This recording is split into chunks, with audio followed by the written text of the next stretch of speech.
Chaque soir, quand les ombres tombent sur Nazareth, je viens ici. Je m'assieds près de cette fenêtre, là où je le regardais jouer, courir, rire. Et j'attends l'étoile. Sa lumière, là-haut. Je m'appelle Marie, fille d'Anne et de Joachim. Je ne suis ni reine, ni prophétesse. Juste une fille de Galilée, aux mains laborieuses, au cœur passablement ordinaire. Ou du moins, c'est ce que je pensais. Mais il y a bien longtemps, j'ai porté dans mon sein celui que le monde appelle aujourd'hui le Sauveur. Oh, vous l'avez connu enseignant dans les synagogues, marchant sur les eaux, affrontant les pharisiens. Mais avant, tout cela, avant les foules, avant les miracles, moi je l'ai connu autrement. Comme un petit enfant, glissant sa main dans la mienne pour traverser une rue de Jérusalem. Comme un garçon endormi contre mon épaule, après une longue journée d'hiver. Comme un fils, Monfils. J'étais jeune, à peine une femme. Mais lorsque l'ange est venu, tout a changé. Je le revois encore, Gabriel, si lumineux, et pourtant sans gloire tapageuse. Il n'avait rien d'un roi, mais sa voix. Il a commencé par « Sois sans crainte, Marie, car tu as trouvé grâce auprès de Dieu ». Luc 1:31. Vous croyez peut-être que j'ai compris ce qu'il disait? Je n'ai pas tout saisi. Comment le pourrais-je? Moi, une fiancée sans enfant, encore dans la demeure de mes parents? Puis il a dit, tu concevras dans ton sein, et tu enfanteras un fils, et tu lui donneras le nom de Jésus. Luc 1:31. Je me souviens avoir tremblé. Pas de peur, mais d'être dépassé. Mon cœur s'est mis à battre si fort qu'il résonnait jusque dans mes oreilles. Mon nom dans la bouche d'un ange. La faveur de Dieu? Et ce mot? Mère? J'ai regardé le sol. Mon esprit s'agitait. Que dira Joseph? Me croira-t-il? Que diront les anciens? Je savais ce que la loi disait. Si une jeune fille se trouve enceinte hors des noces, on la lapide devant la porte de la ville. Mais malgré tout cela, malgré la peur, la honte possible, je me suis entendu répondre. Je suis la servante du Seigneur. Qu'il me soit fait selon ta parole. Luc 1:38. Et à cet instant, mon cœur s'est rempli d'une paix que je n'avais jamais connue. Je n'étais pas une héroïne, juste une mère, une jeune femme qui a dit oui.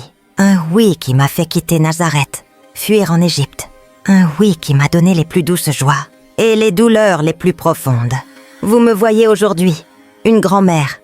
Mais à l'intérieur, chaque fois que cette étoile scintille, c'est comme si je l'entendais encore pleurer, rire, m'appeler. Et je me souviens de tout. Le monde l'a vu comme un maître. Moi, je l'ai vu grandir. Moi, je l'ai porté.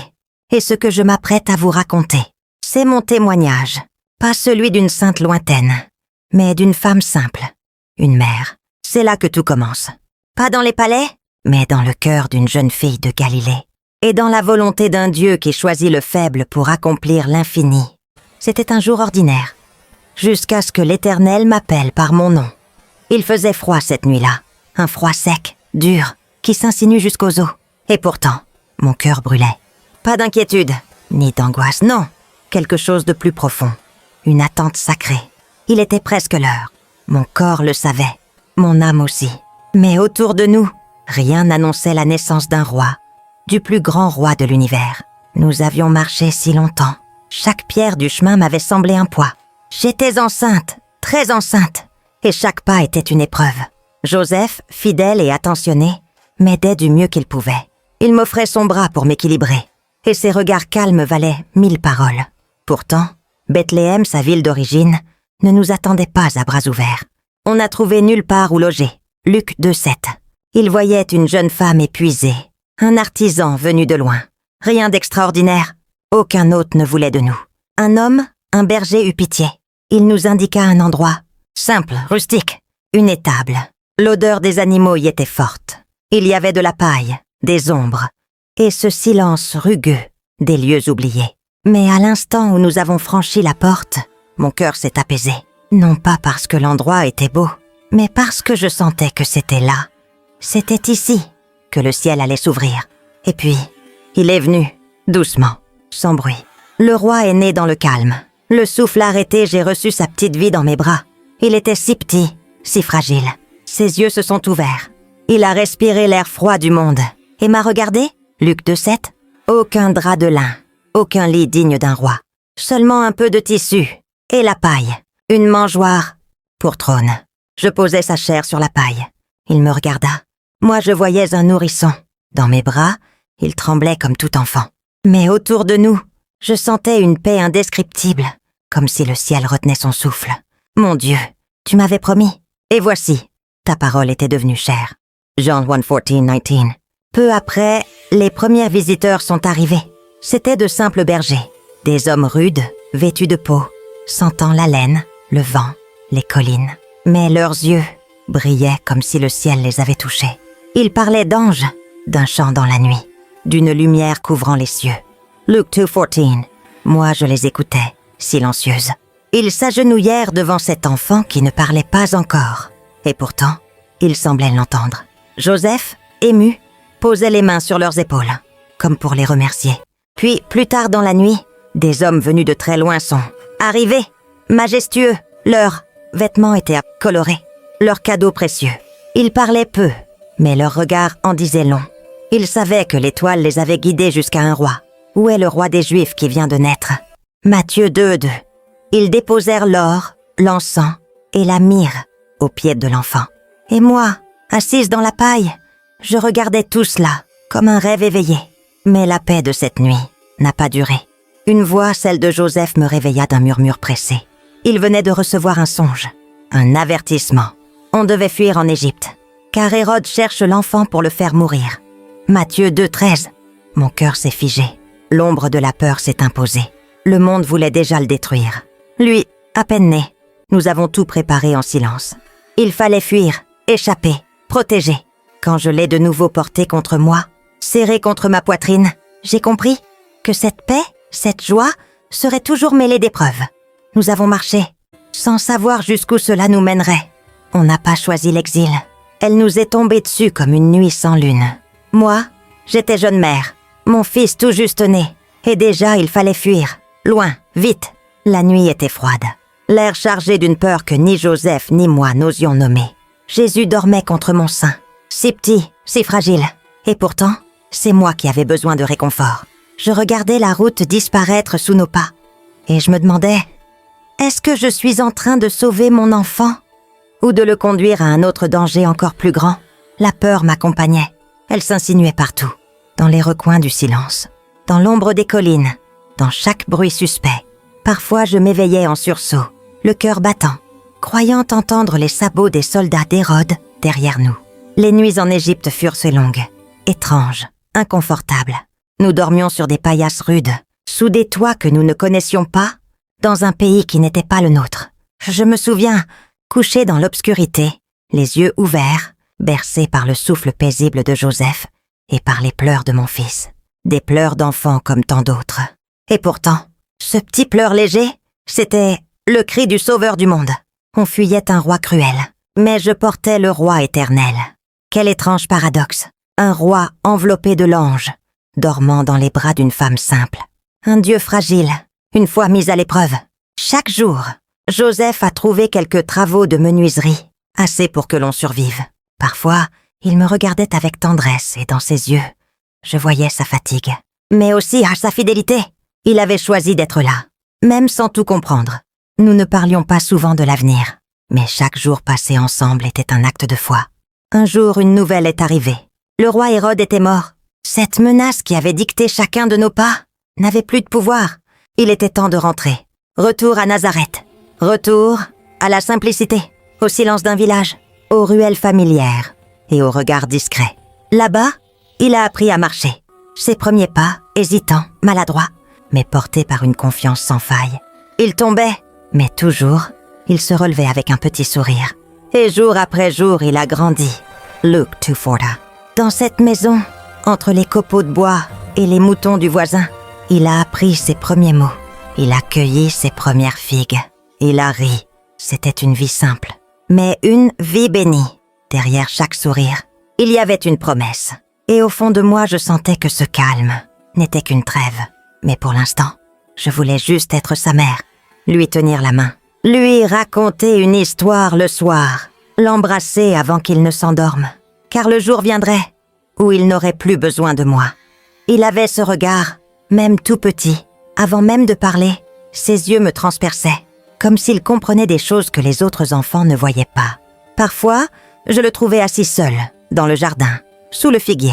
Il observait les branches, les feuilles qui tombaient, le vent dans les oliviers. Il ne jouait pas autant que les autres. Il écoutait, il méditait, comme s'il percevait quelque chose que nous ne pouvions pas entendre. À Nazareth, on disait « c'est un enfant sage », mais moi je savais. Il était bien plus que cela. Je me souviens de ses premiers mots. Il parlait peu, mais quand il le faisait, c'était toujours juste. Il posait des questions profondes, presque troublantes pour un enfant aussi jeune. « Maman, pourquoi les étoiles brillent-elles toujours, même quand nous ne les voyons pas? Est-ce que Dieu parle dans le silence ?» Ces paroles restaient en moi comme une lumière discrète, mais constante. Et surtout, il aimait les Écritures. Pas comme un devoir, c'était une passion. D'aussi loin que je m'en souvienne, il écoutait les rouleaux lus à la synagogue avec une intensité, une joie tranquille. Un jour, il avait 12 ans. C'était le moment de la Pâque. Comme chaque année, Joseph et moi sommes montés à Jérusalem, accompagnés d'autres familles de Galilée. La ville était pleine, de chants, de foules, d'odeurs d'encens et de pain chaud. Après la fête, nous avons pris le chemin du retour. Jésus marchait toujours avec les enfants, ou se retrouvait à l'arrière, captivé par un oiseau ou une histoire. Mais ce jour-là, nous avons marché une journée entière.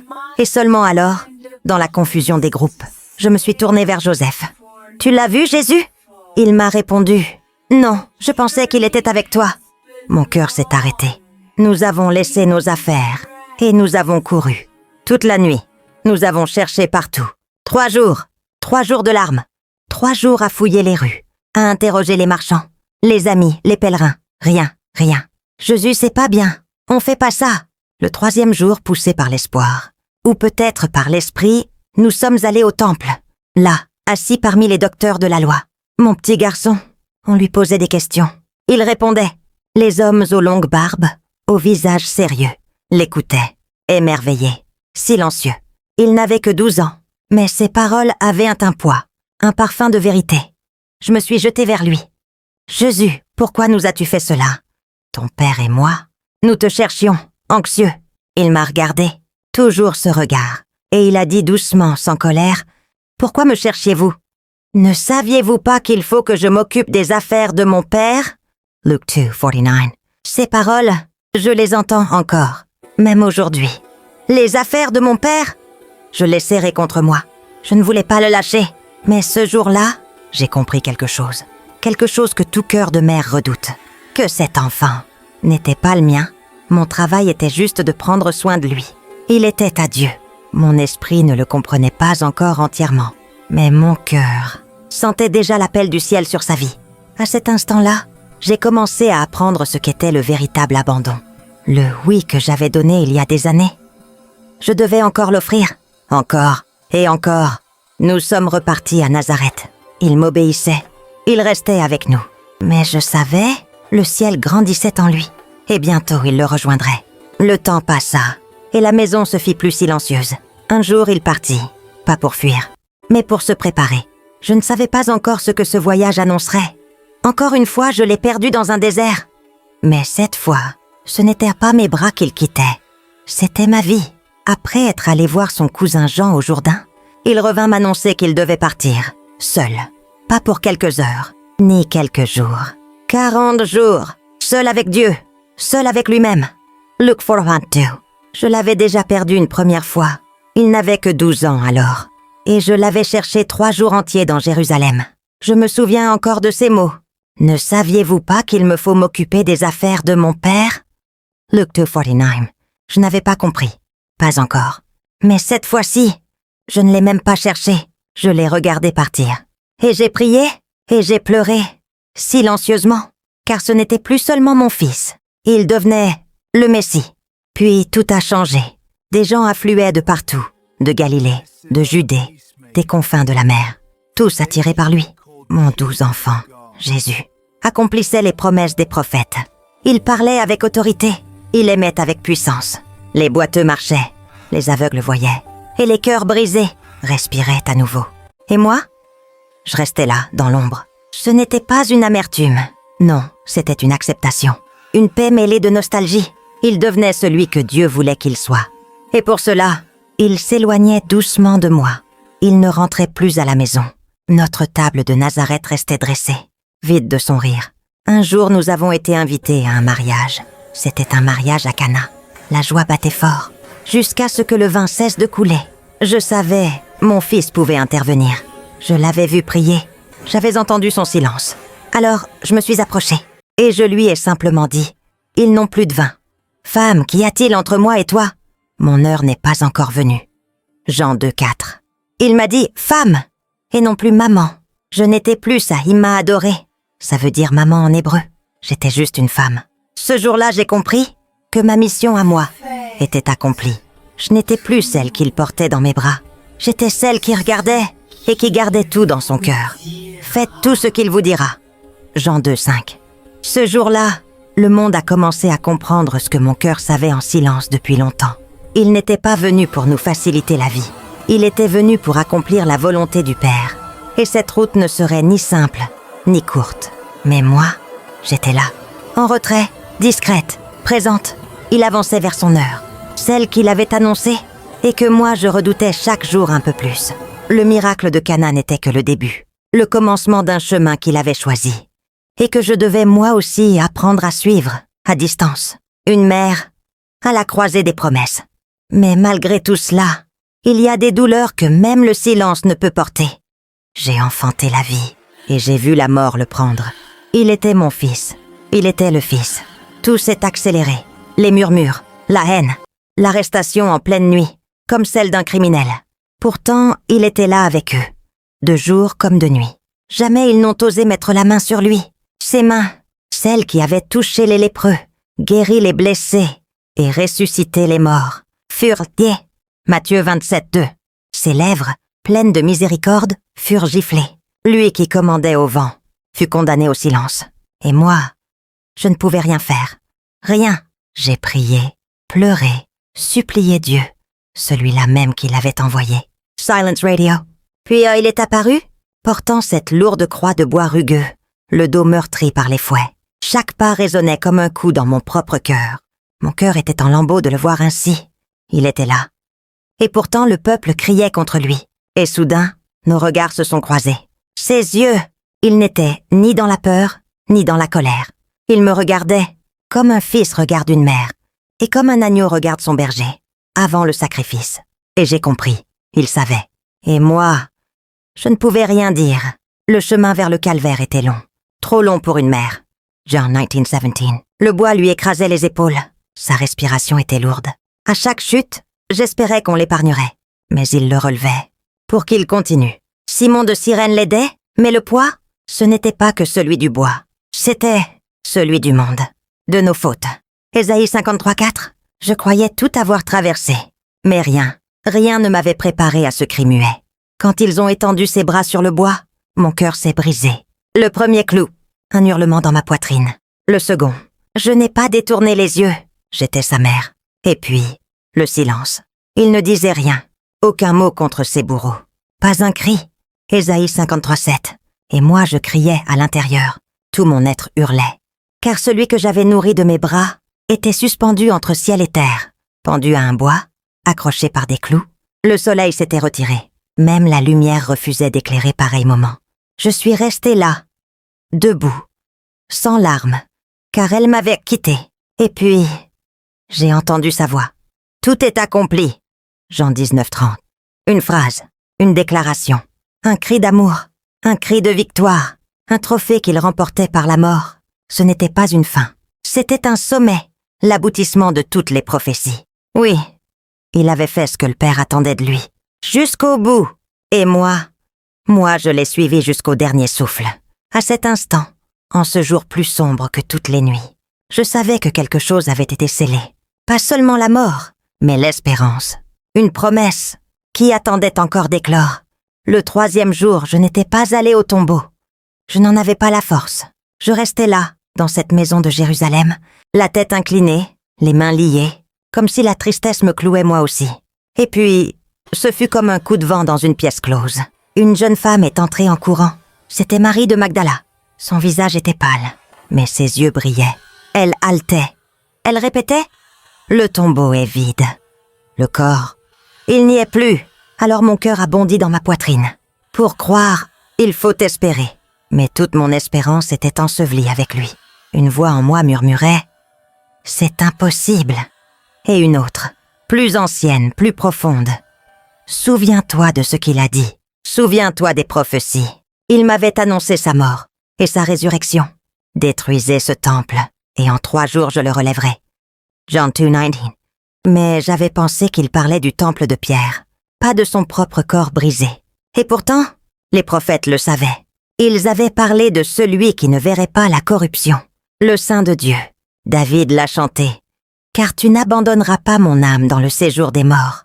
Tu ne permettras pas que ton sein voie la corruption. » Psaume 16:10. Je suis sortie. Mes jambes étaient faibles, mais je devais voir.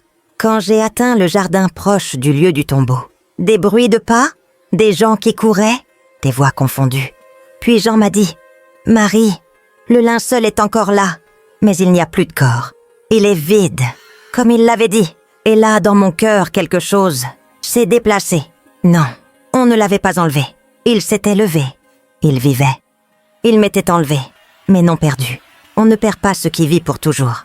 J'ai fermé les yeux et j'ai murmuré « Mon fils, mon Seigneur, mon roi ». Tout me revint alors. L'ange à Nazareth, la crèche à Bethléem, l'Égypte, Nazareth. Les bras tendus d'un petit garçon qui me disait « Ima ». Et je compris enfin que chaque geste, chaque parole, chaque silence menait à ce matin, à cette gloire. Il m'avait été confié pour naître, mais il ne m'appartenait jamais complètement. J'étais sa mère, mais aussi sa servante. Pas sa reine, pas un déesse, juste sa mère. Je suis la servante du Seigneur. Qu'il me soit fait selon ta parole. Luc 1:38. Mon rôle n'était pas d'être exalté, mais d'avoir dit « Oui ». Ce matin-là, tout fut bousculé. Je vis, à travers les larmes, que Dieu tient ses promesses, qu'aucune mort n'est plus forte que sa parole, et que l'amour d'une mère peut être transcendé par l'amour d'un père, l'amour du Père, le seul, l'unique, le véritable. Aujourd'hui, j'avance, non plus dans le deuil, mais dans la foi, car je sais ce que le monde mettra des siècles à comprendre. Jésus vit, Jésus guérit, Jésus agit encore. Et moi, je ne suis pas l'héroïne de cette histoire. Je n'ai même pas joué un rôle de second plan. La dernière fois que je l'ai vu, son corps était mis au tombeau. Il ne m'est pas apparu avant de monter vers le Père céleste. Je ne suis que sa servante, juste celle qui porta la lumière pour qu'elle éclaire le monde, juste le canal par lequel le monde devait le voir venir. Et quand tout semblait perdu, ce fut le commencement. Le bruit du monde s'éloigne. Me voici dans cette maison silencieuse, à l'ombre des olives. Un vent doux caresse mes cheveux. Aujourd'hui tressés de blanc. Jean m'a prise chez lui, comme Jésus le lui avait demandé. « Femme, voilà ton fils !» Jean 19:26. M'avait-il dit alors que son souffle s'éteignait. Et depuis, c'est ici que mes pas reposent. Tant de choses ont passé, tant de jours d'attente, de doutes et de larmes, partagés en silence dans la prière. Et pourtant, je ne suis rien d'extraordinaire. Je ne suis pas celle que certains prient. Je ne suis pas celle qui fait des miracles, ni même celle qui intercède dans les cieux. Je suis simplement Marie, fille d'Anne, une jeune fille de Nazareth qui a dit « Oui ». Un oui timide mais sincère. Luc 1:38. Voilà tout ce que j'ai dit. Et avec cette seule phrase, ma vie a basculé. Je n'ai rien mérité. Dieu aurait pu choisir une autre. Quelqu'un de plus sage, plus pur, plus forte. Mais il m'a regardée. Moi, une jeune fille sans nom parmi tant d'autres. Peut-être que c'est cela, le secret de la foi. Ce n'est pas la grandeur de celui qui répond, mais celle de celui qui appelle. Il m'a été donné de porter la lumière du monde et de le voir cloué dans les ténèbres. Mon cœur a été transpercé, comme Siméon l'avait prédit lorsque j'ai porté Jésus au temple pour la première fois. Et toi-même, une épée te transpercera l'âme. Luc 2:35. Et pourtant, je suis restée là, debout. Car même dans la douleur, je croyais encore. Je croyais que son sang guérirait les cœurs. Je croyais que même la croix ne serait pas la fin. Mes enfants, la véritable grandeur n'est pas dans le bruit du monde. Elle n'est pas dans les titres, les trônes ou les paroles éclatantes. Non, elle est dans le silence. Là où la parole de Dieu descend doucement dans le cœur qui l'écoute. Elle est dans l'obéissance discrète, dans la fidélité invisible, dans le fait de tenir bon, même quand personne ne regarde, même quand on ne comprend pas. Tout au long de ce chemin, je n'ai jamais saisi chaque détail. Il y a eu des nuits entières où je pleurais en silence, seule dans ma chambre avec Dieu. Il y a eu des jours où regarder mon fils m'émerveillait, et d'autres où le voir partir me déchirait. Il était à moi, mais il appartenait au monde. Il était mon enfant. Et pourtant, je devais le laisser marcher vers la croix. Ce fut cela ma croix à moi. Mon histoire est celle d'un cœur qui a cru, même quand tout semblait perdu. Alors, à vous qui m'écoutez, quand Dieu vous parle, même dans le silence, quand l'avenir vous effraie ou que les réponses tardent, ne cherchez pas les signes éclatants. Cherchez sa voix dans votre cœur. Et s'il vous appelle, dites oui. Un simple oui, murmuré dans la foi, peut changer le monde. Car ce n'est pas moi qui ai accompli l'œuvre. C'est lui seul. Si tu as aimé cette vidéo, abonne-toi à notre chaîne et active la cloche de notification.